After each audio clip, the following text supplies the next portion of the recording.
Hey everyone, how's it going? Back here again with another video for you this week.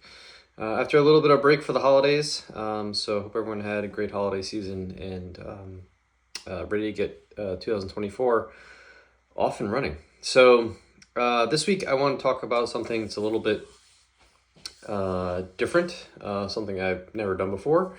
But I was kind of thinking a little bit about topics to talk about. And one of the topics that I came up with because it's just on my mind for both personal reasons and for a couple other reasons, but is the new trend with healthy cereals. So if you're like me, a kid who grew up in the 90s or even before that, you probably consumed a fair amount of cereal. I know my favorite growing up was Cocoa Puffs. That was my jam growing up. I love Cocoa Puffs, but I ate all kinds of cereals, Fruit Loops, Apple Jacks, Honey Nut Cheerios, Frosted Flakes. Funny thing about Frosted Flakes is it tells you how far I think I've come nutritionally. Frosted Flakes are basically corn flakes that are covered in sugar, Frosted Flakes, right? But I used to add additional sugar onto just pure, just white sugar, just dump it right in there on the cereal. Yeah, so not the best move for sure. But yeah, I mean, I stopped eating cereal a long time ago, and but recently there have been a lot of healthy kind of or healthy cereal alternatives that have come to the market, and to be frank and honest with you, I've probably mentioned a couple times in other videos I've made that I use them, I eat them, right? So I'm not going to say that I'm not going to demonize them because I personally eat them myself. But I want to discuss their, some of the different options, their utility, and just, give some perspective on where they might fit in a healthy diet and where they fit in my diet. So I'm not going to tell you why, but I happen to have a box of Fruit Loops here with Toucan Sam on it. I used to eat this all the time as a kid, but I'm just going to read off so the macros here. I'm just going to read off the macros for 1 1/3 cups of cereal. It's about 150 calories. That's without any kind of milk, so just the cereal itself. So it's 150 calories, 1.5 grams of fat, 210 milligrams of sodium, not surprisingly, given processed foods generally have a lot of salt in them, 34 grams of carbohydrates, 2 grams of fiber within those carbohydrates, and 12 grams of sugars, and those 12 grams of sugars are added sugars. They're not naturally in the food, and about 2 grams of protein. So the ingredients here are what you might expect. Actually, when I first turned this over to look at this, because I haven't looked at the ingredients in a traditional cereal box in a long time, I expected the ingredients list to actually be quite long and a lot worse than it was, but it's not, it's not stellar, but it's also not as horrific as I thought it was going to be. So the first ingredient is corn flour blend, which is whole grain yellow corn flour, whole grain yellow and degerminated yellow corn flour, whatever that means. I guess that means taking the germ or the seed out of it. Second ingredient is sugar. No surprise there. Wheat flour, whole grain oat flour, modified food starch. And it contains 2% or less of vegetable oil, which is hydrogenated coconut, soybean, and or cottonseed oil, oat fiber, maltodextrin, salt, soluble corn flour, natural flavor, and this is where it kind of gets a little off the rails. Red 40, yellow 5, blue 1, yellow 6, BHT for freshness. I don't know what BHT is. I should have looked that up beforehand. But and of course, one of the ways that they try to market some of the healthiness of these cereals is they add a whole bunch of vitamins and minerals. So they have vitamin C, iron, B6, B2, B1, folic acid, D3, B12. Now, I don't suggest that anyone tries to get their vitamins or minerals from a cereal box, but they do add them in here. They're not the best way to get vitamins and minerals for various number of reasons. Anyways, those are the ingredients in Fruit Loops, right? So traditional cereal. Now I have one of the first alternative healthy cereals that we got here, which is Magic Spoon Fruity. And when I first tried Magic Spoon, I didn't expect that this was going to be my favorite flavor, but it does taste just like Fruit Loops. Like they nailed the flavor profile spot on to what I remember Fruit Loops as. I haven't had Fruit Loops in a number of years, but I mean, the flavor profile, pretty much the same. You can see on the front of the box here, there's 0 grams of total sugars, 4 net carbs, and 13 grams of protein. Again, going on what's on the front of the box is never a good idea, so you always got to look at the ingredients and the macros, right?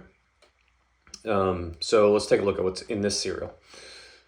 So here we get about a cup of cereal is 150 calories, so the same amount of calories, a little bit less volume of cereal.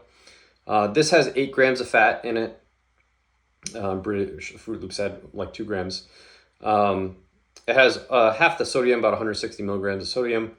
Total carbohydrates, 15 grams.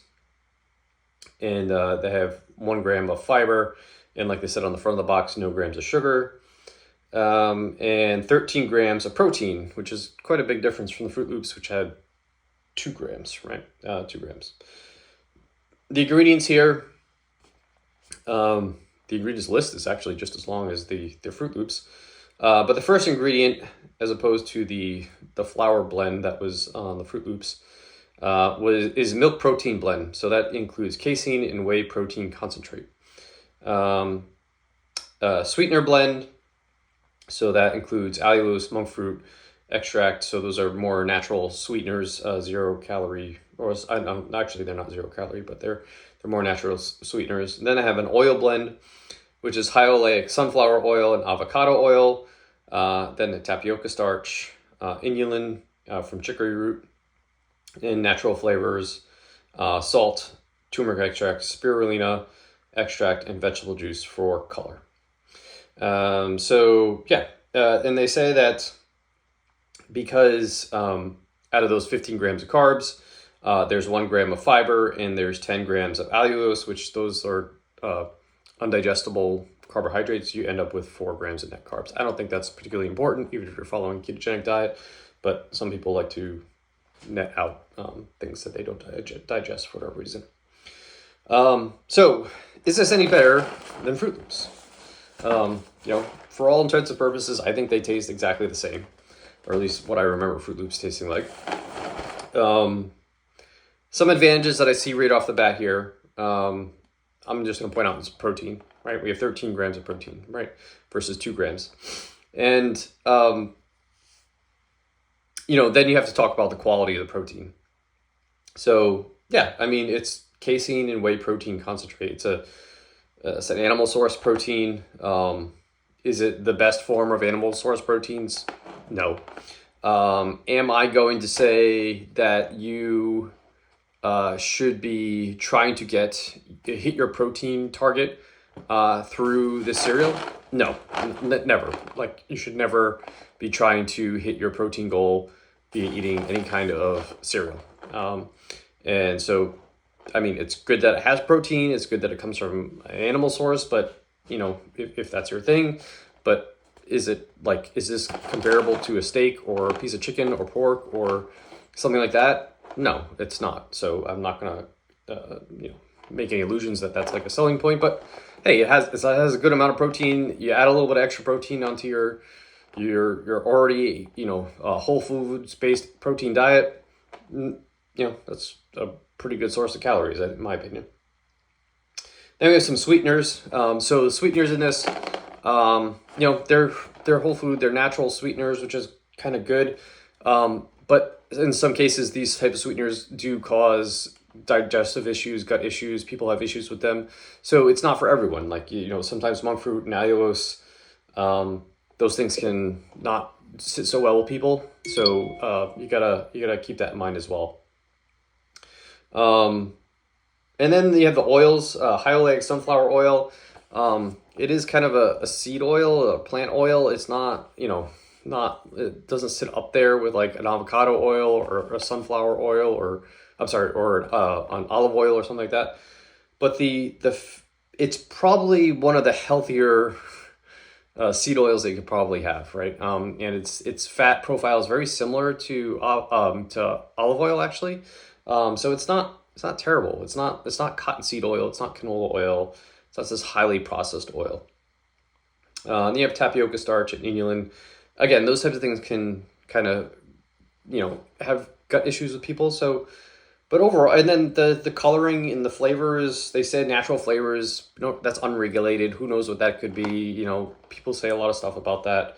Fine. But like the coloring is coming from vegetable juice and spirulina and turmeric and that type of stuff. So overall, like this isn't bad, right? If I have a client who's like, this is my breakfast every single day, and they're like, but I'm willing to have this instead, I'm all for them using the Magic Spoon. Like if they replace the bowl of Fruit Loops with a bowl of Fruity Magic Spoon, that's a win, right? It's a step in the right direction. Now, eventually, would I like to have 3 eggs and maybe some smoked salmon and some vegetables for their breakfast and then have a little bit of Magic Spoon on the side? Yeah, that's where I hope to get them, but one small step at a time. They're making improvements in the right direction, and that's great. So ultimately, I think that's not a bad thing, right? Not a bad thing. Now, I happen to have, like I said, I use these cereals a lot. Not a lot. I don't use these cereals a lot. I consume them, and so I have different brands that I've tried, and I have a couple different brands on hand here, so I will show you some others here. One of my other favorites here, just taste-wise, is this Perfect Keto Honey Nut Cereal. It doesn't really have a nostalgic flavor to me, like any of a cereal that you might have grown up eating. But it's kind of tasty. It's crunchy. It's got a little bit of sweetness to it. It's pretty good. So as you might expect, because it's called Perfect Keto, they're really targeting a ketogenic audience here. They have 2 grams of net carbs and 1 gram of sugar. They're gluten-free, grain-free, soy-free, no vegetable oils, that type of thing. They have about 100 calories for a half a cup, so much more calorically dense than Magic Spoon is. 6 grams of fat, 17 grams of carbohydrates, 4 of which are fiber, 1 gram of sugars, 11 grams of sugar alcohol, so subtract out the fiber and the sugar alcohols, and you get the 4, whatever is the 2 grams of net carbs, and 9 grams of protein. Their ingredient list is erythritol, which is why it's kind of has that sweet taste to me, I think. Almond, which is where most of the fat is coming from. Milk protein isolate, so they're also using a milk protein to get the protein count up. So another animal-based protein. Water, soluble tapioca fiber, natural flavors, medium chain triglyceride oil, baking soda, bovine collagen, baking powder, sea salt, vanilla extract, monk fruit concentrate, stevia glycosides, which is essentially stevia, which is another sweetener. So this one, again, it's a little bit more calorically dense than, say, the Magic Spoon is. So you might have to, again, pay attention to calories here. It's, almonds, nuts. People can have issues with nuts, maybe. Milk protein isolate and collagen is where the protein's coming from. But again, I'm not going to try and get my protein from the cereal. It's always advertised on it. I'm not going to try and get my collagen supplementation from the cereal. I'm going to take a collagen supplement, but it has those things in it, so just added benefits, I guess. And the sugar alcohols can, again, play an issue on people's guts as well, so keep that in mind. But this is also, good, right? But calorically dense for sure. And we're going to come back to that in a second after I kind of talk about some of the other ones. Another one that's very popular is this Catalina Crunch. You probably see this in a lot of stores, even just regular grocery stores have this now. They're, again, also kind of targeting ketogenic diet. It says keto-friendly just on it. It's gluten-free, it's plant-based, so it gets that those check marks as well. 0 grams of sugar, 11 grams of protein, 9 grams of fiber. Half a cup, 110 calories. Again, just like the perfect keto cereal, very calorically dense. Half a cup is not a lot. 5 grams of fat, 14 grams of carbs, 11 grams of protein here. And they have a Catalina flour blend is their first ingredient, which is pea protein, potato fiber, non-GMO corn fiber, chicory root fiber, and guar gum. So their protein is actually coming from a plant-based, in this case, pea protein. Not the worst plant-based protein, but, make arguments against plant-based proteins. Some is not as good as animal-based. You need to have a different blend. They're only coming from pea. You want multiple different sources. So, but again, we're not trying to get our protein from the cereal, right? So, it's not really that big of a deal in my mind.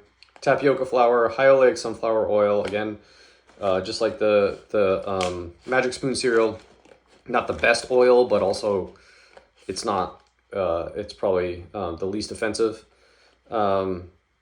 This is actually, I should say, high oleic sunflower oil and or coconut oil. So could be a little bit of coconut oil. You don't really know. Baking powder, natural flavors. Again, natural flavors. Who knows what that means? It says natural. Doesn't really mean it's natural. Cinnamon, sea salt, calcium carbonate, stevia extract, and monk fruit extract. These are. I like this. This is pretty tasty. Again, would I have someone try and replace some of their cereal intake if they're eating traditional cereals with this? I think it would be a win. Again, with the goal of moving towards whole foods. So I think not bad, right? Again, pretty tasty alternative. And 2 more here. 7 Sundays. They make this oat protein cereal. This is actually very good. This is like really kind of tastes like Cheerios, Honey Nut Cheerios, if you're familiar with that. This is their Simply Honey cereal. This is actually, it's pretty tasty, and they kind of nail that Honey Nut Cheerio type of flavor right on. Their ingredients is upcycled oat protein. So basically this is like I've only seen them do it, but basically what it says on the bag is that when they make something like oat milk, they left all this fiber and protein that gets left over from making the milk, and they basically take that and make the cereal out of it. So their protein in the cereal, not that they're marketing this as a high protein cereal or anything like that, comes from oats essentially. And the second ingredient is upcycled non-GMO corn. Same thing, but with corn. Cassava starch, wildflower honey, coconut oil, and sea salt. So their ingredient list is very simple, very upfront, straight. There's nothing really questionable out here. Yes, maybe the oats and the corn can bother some people, as well as the cassava starch, again, with a gut situation.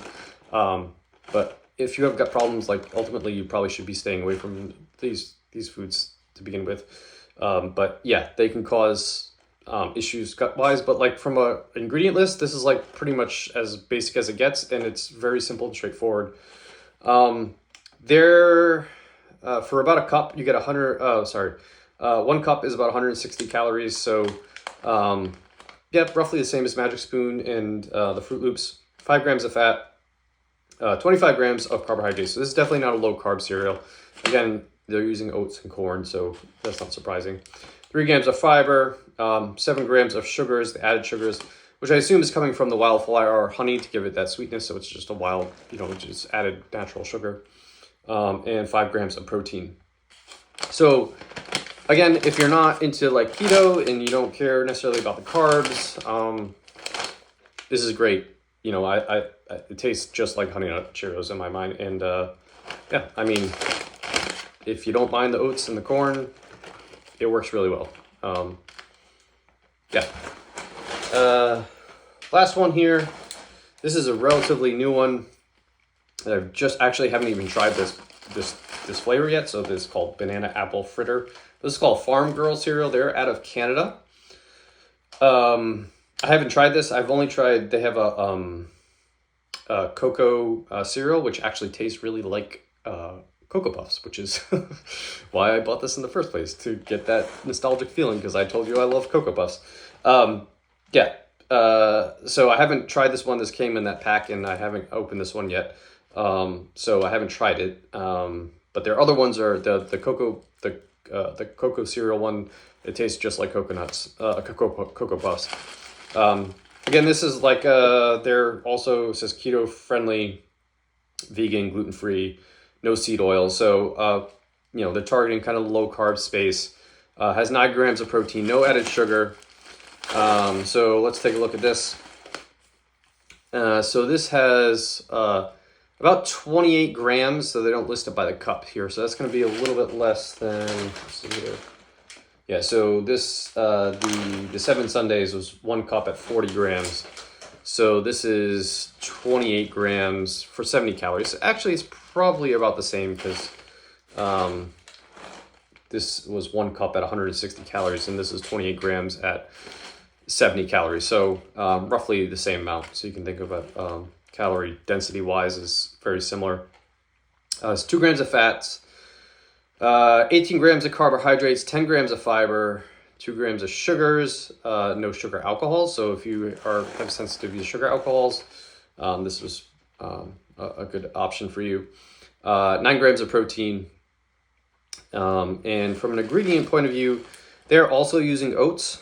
So oat protein is where the protein is coming from. Oat fiber, prebiotic fiber, faba protein, which faba is, I think, is a type of bean. Potato protein. So oats. They're all plant-based proteins. Again, the amino acid profiles, blah blah blah, might not be as good as animal-based proteins. But again, we're not trying to get our protein from the cereal, so who cares? Tapioca. And or non-GMO maize starch, which is a cornstarch. And this, because it's a banana apple fritter, they have freeze-dried apples and freeze-dried bananas, cinnamon, turmeric, isomaltose, natural flavors, monk fruit juice extract, sea salt, aronia juice extract, and virgin avocado oil. So the oils that they're using here is avocado oil. You can't complain about that. It's a really good oil. Again, if you have sensitivities to oats, to beans, to potatoes, to tapioca, probably might be an issue from that point of view. But they're all gluten-free. But if you have sensitivities to those types of foods, then maybe not the best for you. Again, they're just using freeze-dried banana, cinnamon, turmeric. Again, natural flavors is listed on here, so who knows what that is. But ultimately, this is, I don't know how this exact one tastes, but like the ingredient list is really good. Macros look pretty good, comparable to the other cereals, and not a bad option in my opinion. So ultimately, where does this leave us with this healthy cereal discussion? There's lots of different options coming to the market for cereal alternatives, and if you're someone who is eating bowls and bowls of cereal. And cereal is a staple in your diet, and you want to make a step in the healthier direction, choosing one of these alternative cereals is probably a good idea, in my opinion, to do that. Any of these options, in my opinion, are good, but just pay attention to gut issues, that type of any kind of sensitivities to any of the ingredients. Pay attention to that. But you're actually making a step in the right direction if you're moving from a standard cereal to a healthy cereal alternative. Now, these cereals are processed foods, right? They are processed foods. I'm not going to say, and I've talked about how bad processed foods are. I don't care how healthy any of these cereals are or the ingredients that are in them. They are all processed foods. That means they are hyper palatable and easy to overeat. Like I said, a half a cup of this perfect keto is 100 calories. You can easily eat. And if you just pour that into a bowl and without measuring it, you're going way over a half a cup, maybe 2-3 cups, right? So that's like 200-300 calories easily, right? 400 calories even, right? So you got to pay attention to that stuff. And for 400 calories, I could, give you a whole big bowl of vegetables and eggs and come with a whole bunch of additional benefits health-wise from that type of stuff. So these are processed foods. They're easy to overeat. They're hyper palatable. And so eventually, we want to minimize processed foods in our diet. I don't care how healthy they are or how unhealthy they are from an ingredient point of view or from a macro point of view, or if they have protein or no protein, or they have this oil or they don't have that oil, or whatever, right? They have this fat profile, they have that profile. I don't care. They're processed foods. They're easy to overeat, easy to overconsume, and calories matter, and you're going to just overconsume calories if you eat these foods, right? So the way I do this is I always measure my use of these cereals. I never just, just free range dump them on whatever I'm eating, right? And I'm always using a very small amount. So for example, this morning I had some of this perfect keto cereal with my breakfast. I put it on top of my banana pancake that I showed you in the video on how to make. I measured out 13 grams of that cereal. 13 grams is, a serving is 40 grams. So you're like just over a fourth of the serving size. I measured that out and put it on, right? I never just liberally dump any of these things on anything because it's just easy to overeat them, right? And that's the amount that is included in my diet. The total of the cereals that I'll eat a day is about 20 grams of any of these cereals in a day, right? Which is way less than a serving size on any of these packages, on any of the cereals that I've showed you. So I'm very conscious about how I use them. But if you're conscious about them, you tolerate them, and it provides some level of enjoyment to your dietary patterns, I don't see anything terribly wrong with them. They're not a staple in I'm not using them to get protein. I'm not using them to get vitamins and minerals. I'm not using them, literally it's all just calories to me. Like I'm just trying to get some variety into my diet to eat a little bit more calories, right? And that provides a little bit of variety and it tastes good, right? For me. So I'm just using them as a tool to eat a little bit more food, and that fits my goal. Now, if you're on a 1,500 calorie diet, I don't think you should be wasting your time with these cereals because you don't have enough calories to mess with eating something like this, because you need to focus on getting as many calorically dense foods into your diet to meet your protein, your carbs, your fats, and your vitamins and minerals from whole foods. And if you're using calories on these processed foods, you're not getting the best quality nutrition that you could possibly can, right? But you have some room in your diet for these things. You have some room for some calories, 100 calories or so from some foods that are just more processed. I think it's okay. It's an okay alternative. So it's not an all or nothing approach. You have to consider the context which you're in. These aren't staples in your diet. You shouldn't be using them to hit your macros. Other than calories, you shouldn't be trying to get your protein from them. You shouldn't be, trying to hit your carbohydrate goals from them. Like, use whole foods for that type of stuff. But if this adds a little bit of enjoyment and you have some calories to spare to your diet, and I think the healthy alternatives are great. And if you're someone who's already is consuming traditional cereal on the regular in abundance and you want to move to a healthy alternative, like, this is a great first step. Eventually, I want you incorporating whole foods. In eliminating, or not eliminating, but limiting the processed foods in your diet. But as a good first step in the right direction, I think it's okay to swap those out. That said, I hope you enjoyed this video. If you'd like to hear more of my thoughts on some of these types of topics, please leave that below. Leave it in the comments. Other topics you might want me to cover. If you have suggestions, please leave those in the comments below. Or questions or comments, different thoughts on these things, please leave that below as well in the comments, or direct message me. I'm easy to get to as well. I hope you enjoyed the video, and I'll speak to you all next week.